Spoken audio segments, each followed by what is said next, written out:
Andy often, my neighbor, the blacksmith, well, a lot of blacksmiths get annoyed when they think that a blacksmith is the guy that puts shoes on horses. In English, that guy's called a farrier, but they got mixed together. This would be a farrier's shop. Similar because you had anvils and you had a forge, and this guy also made tires, a tire bender. Now, I should probably try to find one of them if I can. Any more things like that are getting expensive. What hasn't gone to scrap?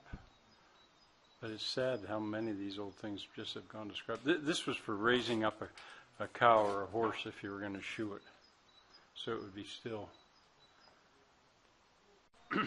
Here's a mandrel for making large tires. They're called tires, the iron rims that go around a wheel. For making them bigger, you'd pound them down it. And finally, the stables. It's a carriage, hinges, watering trough. Probably this is used in summer. I wouldn't be surprised. They got a fake horse, a couple of horses in there now,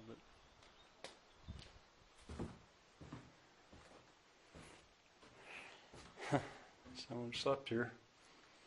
Listen to the horses, take care of them. And I think we're going to head down. We started down here, our car is parked here, and we came up through up to the village up here at the top. And now we're going to head back down.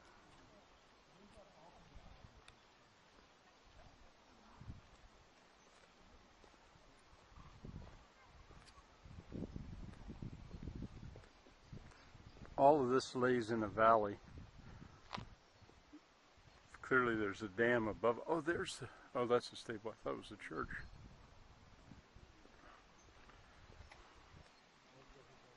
Those are the old tiles that they've taken off.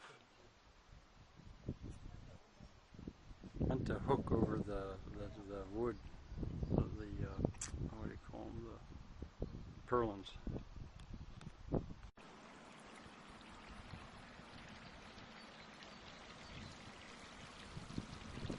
Two versions of the spillway.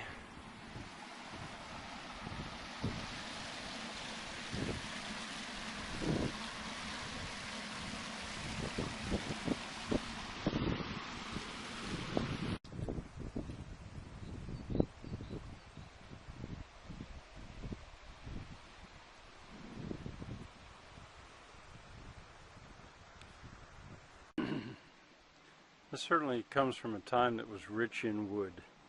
It takes a lot of wood. But they had a lot of wood. And they didn't waste any of it.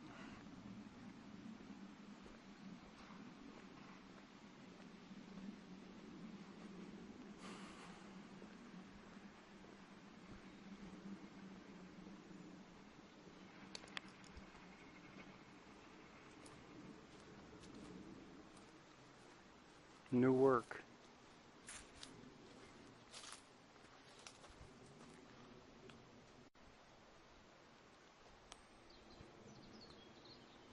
That's the charcoal. I'm going to have to go down there. Shirley, ich muss da gehen. Moment. They're the wheels that they're restoring.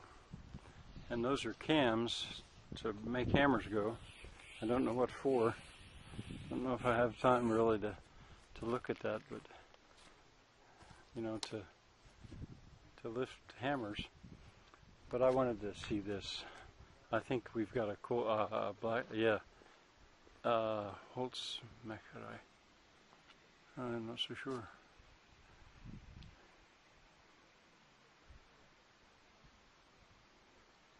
I thought it was a charcoal burner.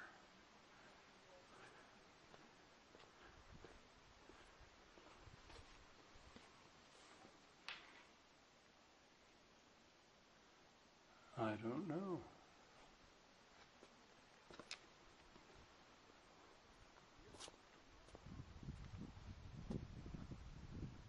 Yeah, charcoal. Holzkohle, that's charcoal. I think this means that this is all the stuff that charcoal made possible. Okay.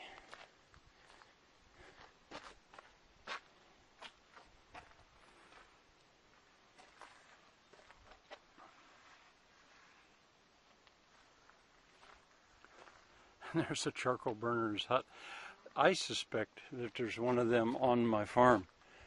A charcoal burner's hut. Well, I hope I filmed that fast, or not too fast, but we're kind of running out of time. Had to watch it night and day. Couldn't really take a break. Had to keep some eye on it. He could hardly sleep.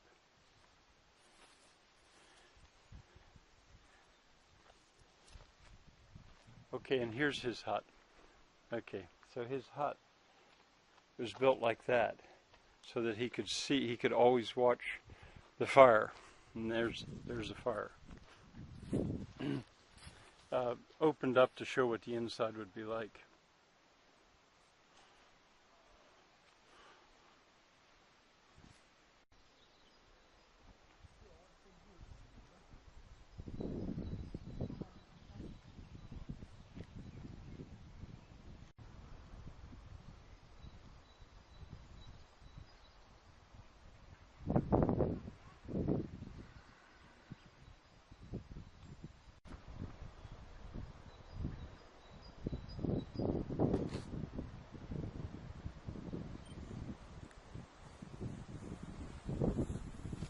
Those stones show the way stone was gotten out with holes made and then wedges. Well, you have to know the story, but you had to drill those holes with a star drill and a hammer in the old days.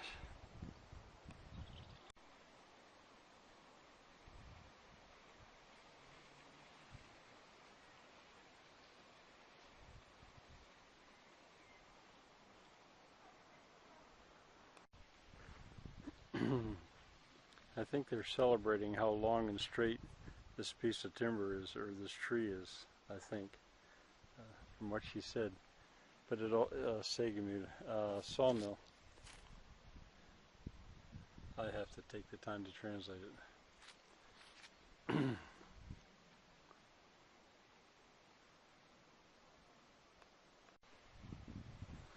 I was pointing out to Shirley, I've never seen that. Those tiles were put on a slant. I don't know why.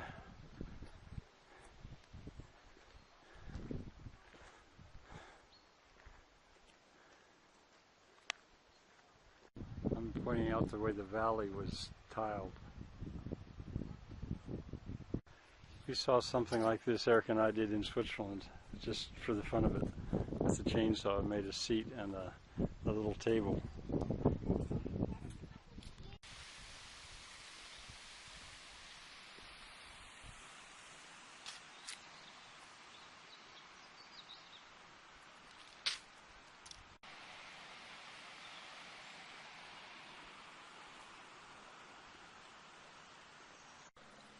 There's the water supply. It makes all that industry possible.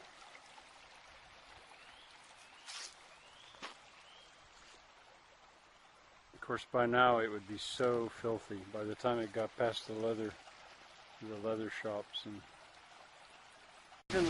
even though it's so slight, you can see that if you can let your eye follow it. I don't know if I can help this way or not. You can see the way those short blocks are cut into the longer spokes.